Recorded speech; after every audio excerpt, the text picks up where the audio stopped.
Hello, I'm Dave Feinlieb, and this is Beyond the Shelf. This show is an open exploration of the people and process behind e-commerce. Through conversations with innovators in the space, we learn the stories of these leaders and their strategies for e-commerce success. You can find out more about how we're helping leading brands and retailers build retail media and product detail page content faster than ever before at itsrapid.ai. My guest on today's show is Joe Callahan. Joe is Vice President of Client Strategy and Insights at Bazaarvoice. Prior to Bazaarvoice, Joe led global partnerships at Pinterest, and before that, Joe was with Unilever for 10 years, where she led media for the foods business and ran Unilever's award-winning in-house studio. Joe started her career with Citi in New York. We discussed Joe's role at Bazaarvoice, her learnings from running Unilever's in-house studio, and her predictions for retail media.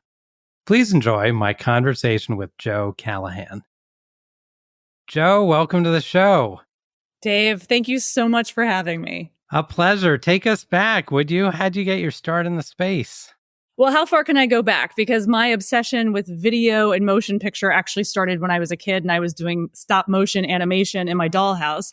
But career-wise, I'll take you back to Citi, where I got my start as a video editor for Citi Media, which is our in-house agency. And I was cutting analyst and economist commentary for the bank. And the reality is it was an amazing opportunity for me to experience what it was like internally within a comms organization at one of the largest brands in the world. So a really amazing start to a career in marketing and in global media.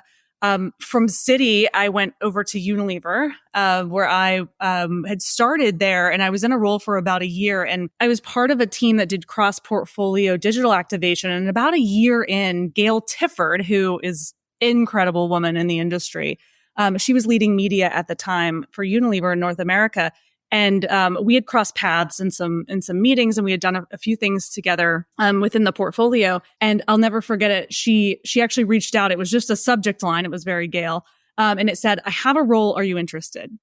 And I couldn't say yes fast enough. I didn't know what the role was. I didn't know what capacity I would be working in the role, but I knew that being a part of what Gail was doing was going to change my life. And she absolutely changed my life with that email. And so it ended up being a great role. It was a media manager role on her team. And so I got to work on some of the most incredible partnerships, media partnerships with some amazing brands within the portfolio. I started on the ice cream business, so it's always got a special place in my heart.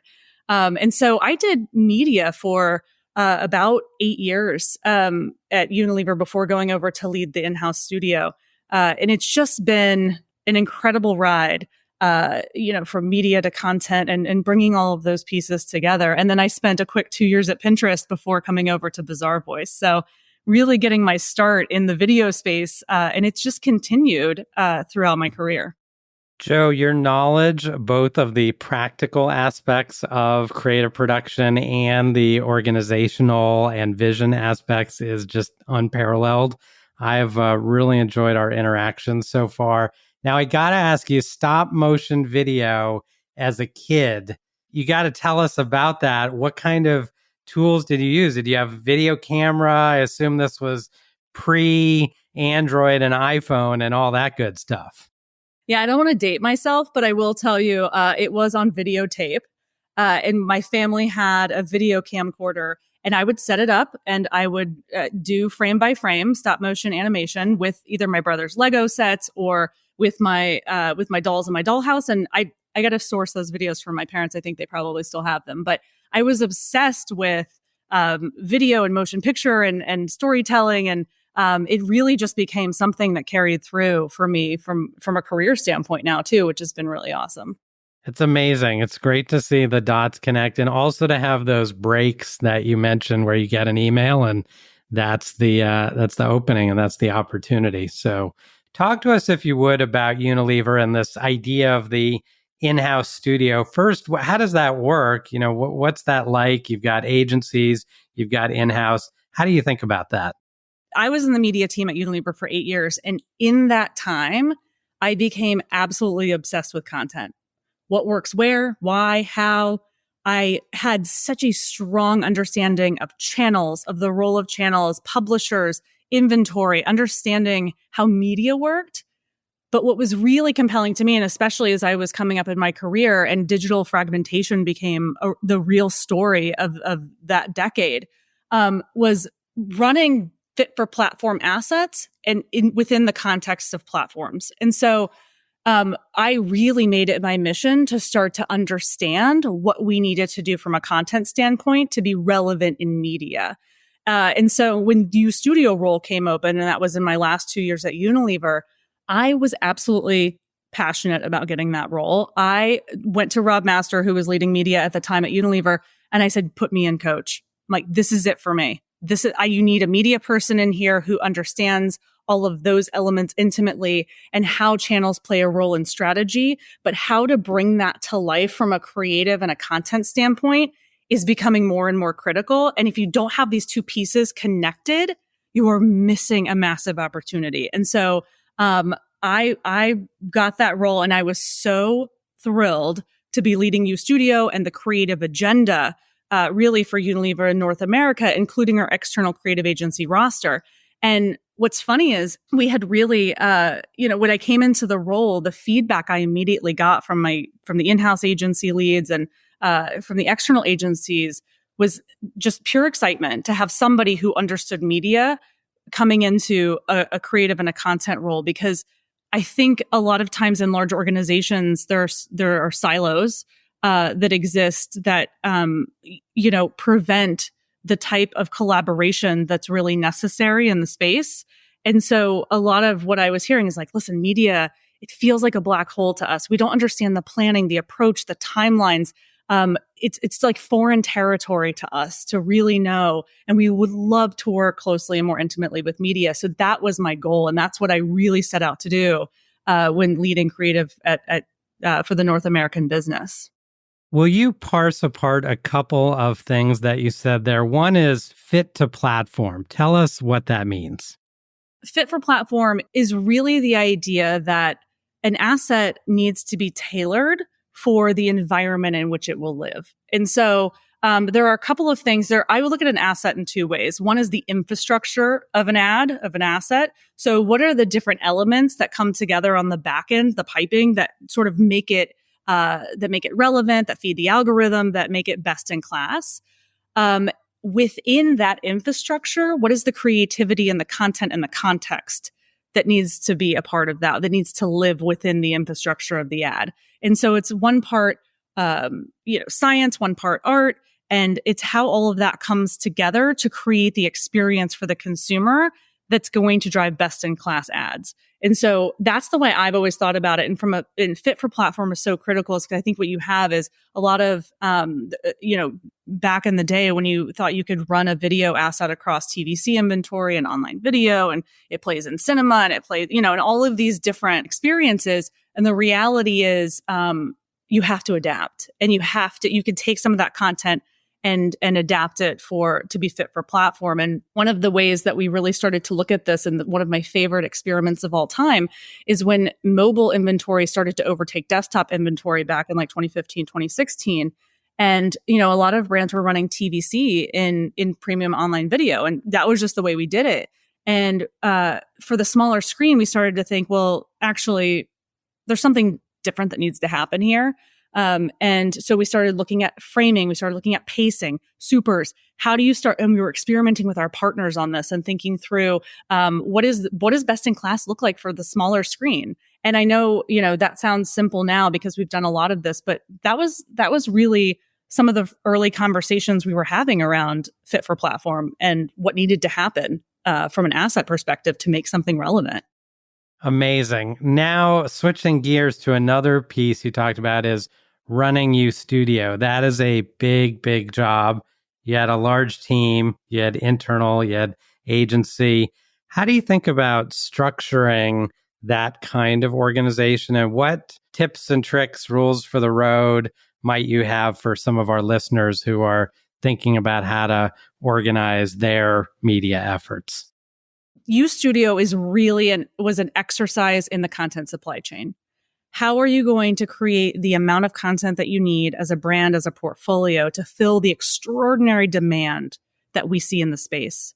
And so what was incredible about agency in-housing, and a lot of brands will do this, is that you have this glide path from your core agencies, from agencies of record, some of the big houses, where your brand campaign ideas, all of your core content is coming to life with messaging and all of the creative idea. And that content comes to life there. How it is filtered in through the organization, adapted for different platforms, then becomes a really strong role for an in-house agency to play. And so using that model, we were able to be very fast, very efficient.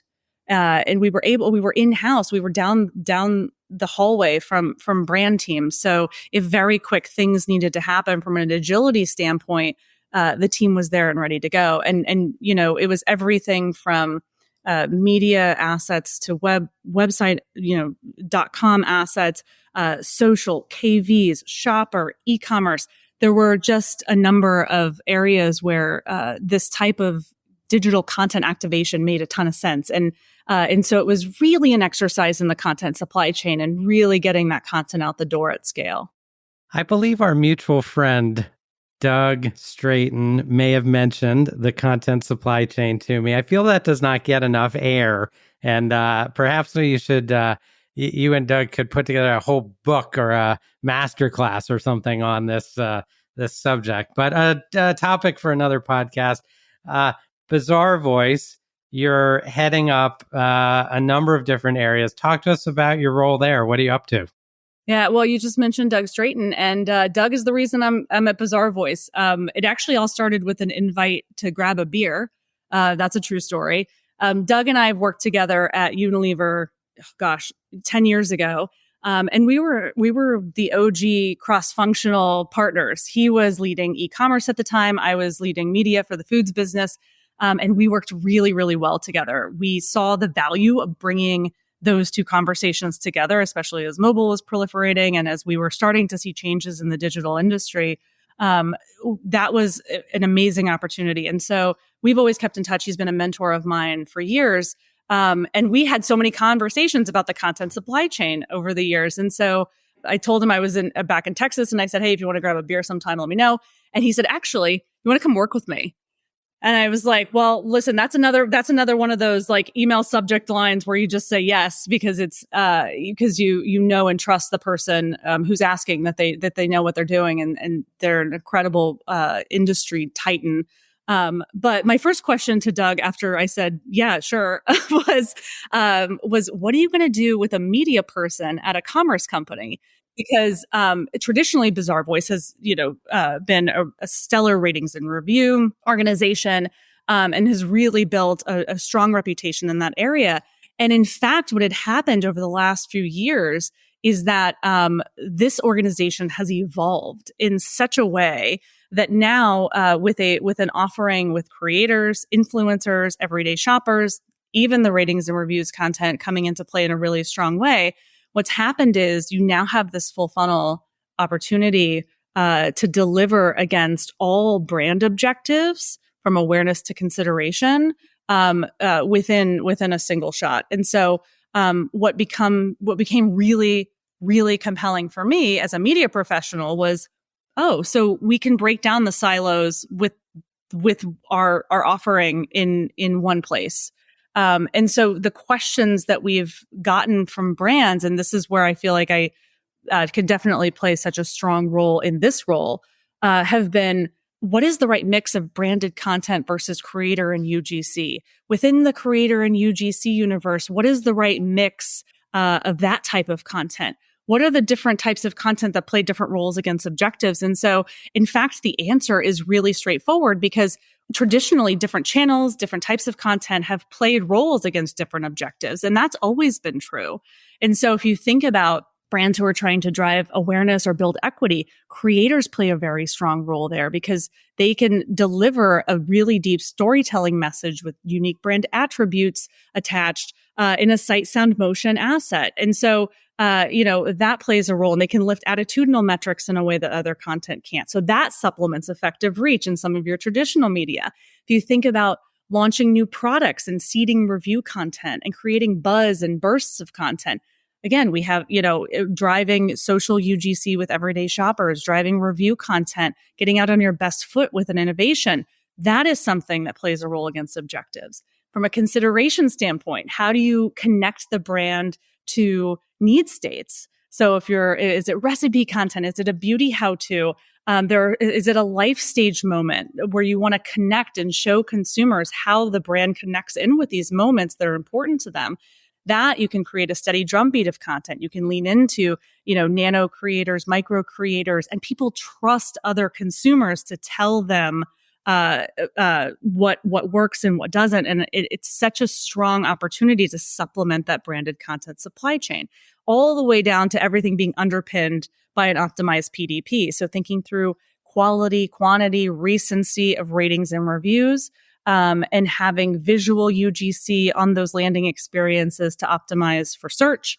And so there are just a number of ways that UGC can come to life. And so to answer your question, I guess in a very long way, the role that I play here is so fascinating because when I'm leading client strategy and I'm talking to brands daily about the challenges they face with content supply chain and really trying to be relevant in the digital space, it's not only about creating content that fills that tremendous inventory demand, but it's filling that inventory demand with content that resonates with consumers. And that's creator and user generated content. And so that's where we play a very interesting role. And how you plan that holistically with your integrated marketing plan is really where it starts to come to life for us.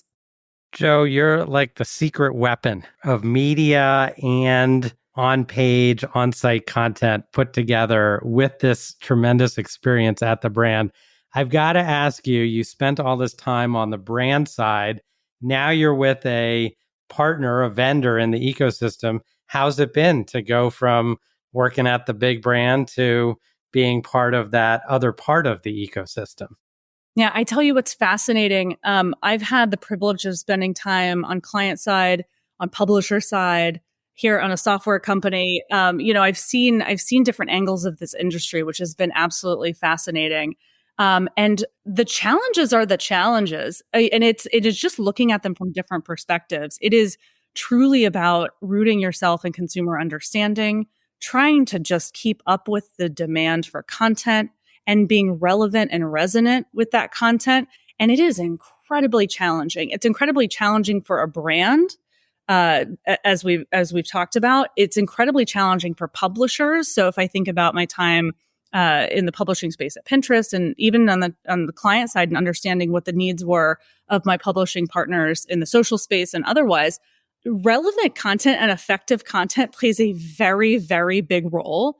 And so if we think about, it's not enough to just have valuable audiences and target really, really well and that sophistication. It's not just about having the most contextually relevant platform and the media buy. What we're putting inside of that inventory is so important to media effectiveness. And in fact, you and I have talked before about some of the statistics around media effectiveness. And we know upwards of 70% of media effectiveness is driven by creative.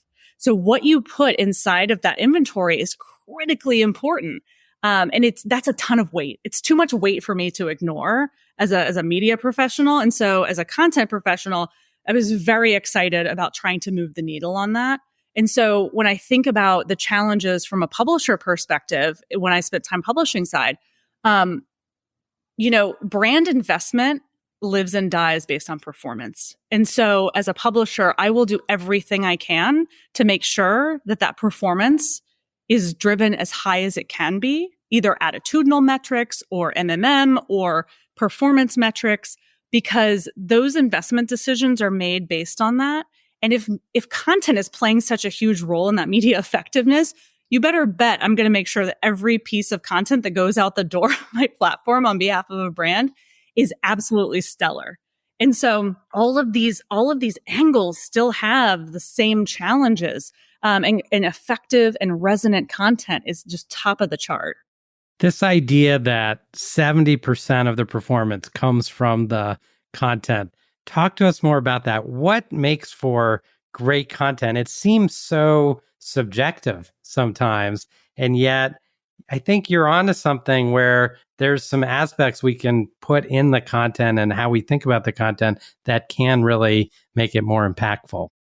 And this is where it comes up again. We talked about fit for platform earlier. That's just baseline. So ensuring that everything that you're creating, there are certain digital mandatories that are going to exist. And our partners know what these are, and we know what they are by platform. These are very simple creative best practices to ensure that from a branded ad standpoint, that the content is coming to life in a way that we know it has the best chance to resonate with the consumer.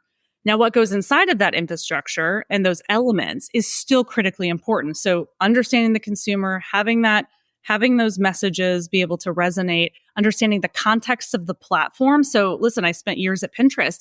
We know that aligning yourself with a moment or an occasion drives online and offline sales lift. It drives attitudinal metrics. We know that having human elements in content actually drives performance. We know that having, shoppable elements within the creative drives sales. We know there are just different elements that you can start to look at to check off.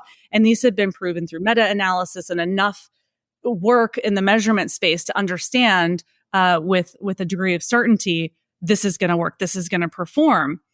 Now, that's not to say that the creativity is taken out of this. There's still a massive amount of creativity that goes into this. It's not just the science of an ad, but that's really what we start to lean into when we think through, fit for platform creative being number one in sort of that effectiveness opportunity. And I think that the other element of this that's really critical, and we talked a little bit about this earlier, is giving consumers content that resonates with them. So creator and user generated content, again, we are now in an era where there is a shift in consumer behavior, where consumers are looking more to other consumers to help them inform purchase decisions, to help them discover brands. And we are looking at an era where we're starting to see inspiration within shoppable content. And so taking those traditional e-commerce elements that we knew to work and adding in a layer of inspiration and discoverability. And I think, listen, the funnel has collapsed in a way that you can now have, where we used to have consumer journeys that lasted 19 days. I joke that it could last 19 seconds. You can create and convert demand in the same asset, in the same occasion, right? So it's just the industry has changed tremendously, but some of these core elements will always be the same. So many great insights there. I do think you and Doug have a book to write here. Let me ask you about one other area, which is, we've talked about this idea of sweating the assets. Will you tell our listeners what that means? What's involved?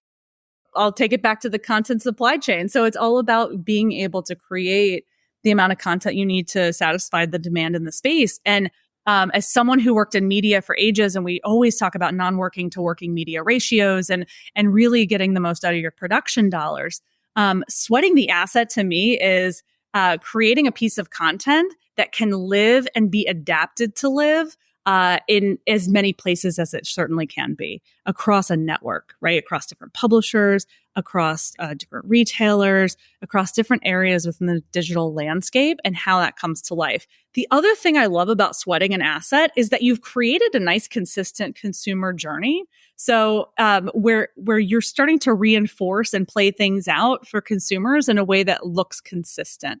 And we know that that's very strong, especially in the retail media space. You talk about the ad experience all the way to PDP and where they're landing. Having that consistency is really key. So I love talking about sweating the assets. I will talk about it all day because I think it's really about being smart with production and really getting as much as you can out of a really solid piece of content.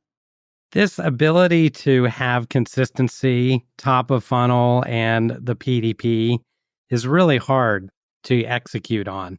What are you seeing leading brands do well there? Or how are they overcoming some of the silos and challenges that you mentioned earlier?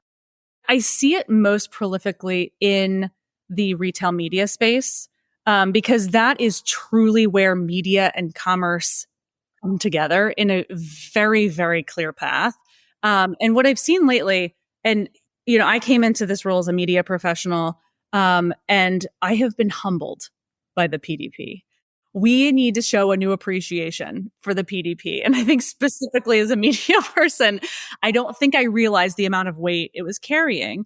And in fact, I've started to think about the PDP as it's a media asset in a lot of ways, especially if you think about it from a sponsored product perspective.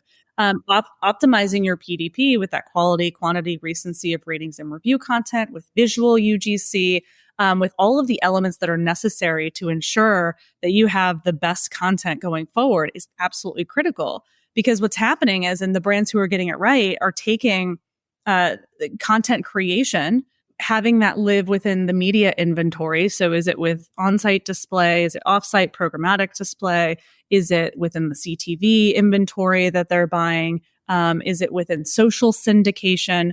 Where is that living from a retail media standpoint? And that's sort of the upper, could be the upper to mid funnel range. Where are we driving people? We're driving them to the PDP. And so to think about this amazing sophistication with targeting first party, valuable, high purchase intent audiences within the retail media space, being able to find them across the digital landscape and all of these different touch points. Now we have a full funnel play with awareness all the way to conversion. And then to put amazing content into those ad units, that's half the story. Where are we driving to? Where are people landing? And what does it look like? Or if someone discovers something through a CTV asset and searches on a retail.com, what's coming up and who's next to us, and what do they look like from a reviews, a star rating standpoint and a review standpoint? That's really important. And as a media person, I don't think I gave the PDP enough credit. So I just want to say it here. You said it here first. You heard it here first. The PDP as a media asset. What a great insight. It's a great framing of how to think about this opportunity. Before I let you go and get to my wrap-up questions, It's Rapid and Bazaarvoice, we're doing some pretty cool work together. What are you excited about in the partnership? I am so excited because we are bringing the content supply chain to life. We are sweating the asset. And what excites me the most is that you all have a very clear mission. It is very straightforward. And that's what I was immediately drawn to. So when I think about, and the retail media space is just so amazing for this opportunity, how do we take the amazing content that we can create at Bazaarvoice, partner with you to adapt, repackage, repurpose, fit for platform within the ad inventory space, and carry that through even to the PDP? This is an amazing partnership and it's an amazing opportunity. And I think that it comes to life in the retail media space better than anywhere. And I'm so excited because not only is this the fastest growing media spend, the fastest growing digital spend for brands, I think it is a place that has grown so quickly that it's very, very difficult for people to keep up, and especially brand side. And I think that there are retail media networks out there who are doing a really amazing job focusing on content in tandem with the media offering. And so that's what excites me so much about the work that we do together, because we are truly building this out. We're building out the content supply chain. We are sweating the assets. And we're delivering content that is super relevant and resonant for consumers. And that's creator and user generated content. So it's an amazing partnership. Joe, amazing speaking with you today. On that note, incredible. So many great insights on retail media, on UGC, and also I think on just how to think about this part of the ecosystem. So thank you for all that. Before I let you go, as I mentioned, I do have a couple of rapid fire questions I want to throw your way if you're up for those. So the first one is, which two people, and I know it's hard to pick only two, but which two people have influenced you the most in your professional career? All right, I'm going to cheat on this question. I'm going to give you two types of people. but I will name names. I have the mentors that raised me in the media industry, and then the mentor that brought me over to an industry that I didn't think I would be in. And so, from a media perspective, we talked about Gail bringing me onto her team. She changed my life. Gail Tifford, and is an amazing person, and truly did change the trajectory of my career with that single move. With Gail, I would definitely point to Rob Master, who was the VP of media at the time after Gail left, and then Jenny Garner, who was also our investment lead there. And I think just for different reasons, like these are the people who raised me in this industry, and they are all incredible talent, and genuinely really good people. And so they've impacted me tremendously. And then the second person, I will take your question, is Doug Straighten. So, Doug, he is unbelievable at being able to identify opportunity and talent in ways that maybe you would not have thought of. And so when I tell you I invited the guy out for a beer and he gave me a job at a commerce company and I'm a media person, for him to see what this opportunity looked like and for him to see how the pieces fit together so long before everyone else, and just the way it's come to life has been amazing. He's just an incredible person, and has inspired me very much in this profession. And he also makes me a better marketer because he pushes me to learn things that I traditionally wouldn't have had the opportunity to learn. So very grateful for that. Well, it's great to see two amazing leaders, thought leaders, and visionaries working together the way you and Doug are. So we're thrilled to be able to work with both of you and with the whole team. Now, when you do get some time outside of work, if you do get some time outside of family and work, how do you like to spend your time? What are some of your favorite hobbies? Well, I tell you what, right now, I just moved back to Texas. I'm originally a Texan. Spent 20 years in New York, just moved back last year. My new hobby is spending as much time as I can being overly Texan as I possibly can. And so I will eat all the barbecue. I will float all the rivers. I will do everything in my power to be as Texan as I can right now because I love being home and I'm so happy to be back. And so right now my hobby is Texas.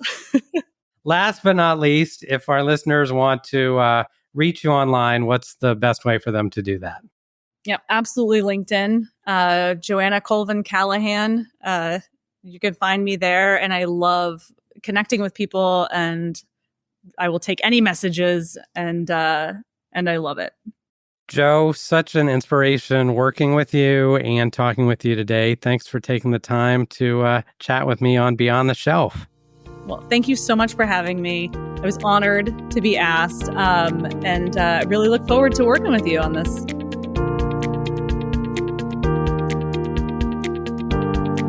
I hope you enjoyed today's show. Beyond the Shelf is brought to you by It's Rapid. It's Rapid is the platform Pepsi, Sierra Nevada, Revlon, and hundreds of other leading brands and retailers use to build personalized content at scale. Whether that's images, videos, or product descriptions for their product detail pages, shoppable videos or banners for their digital ad campaigns, or sell sheets for sales enablement, brands that use It's Rapid are able to produce high-quality, on-brand content on average more than 80% faster than category competitors. To find out more, please visit itsrapid.ai. Thanks for listening, and we'll see you next time on Beyond the Shelf.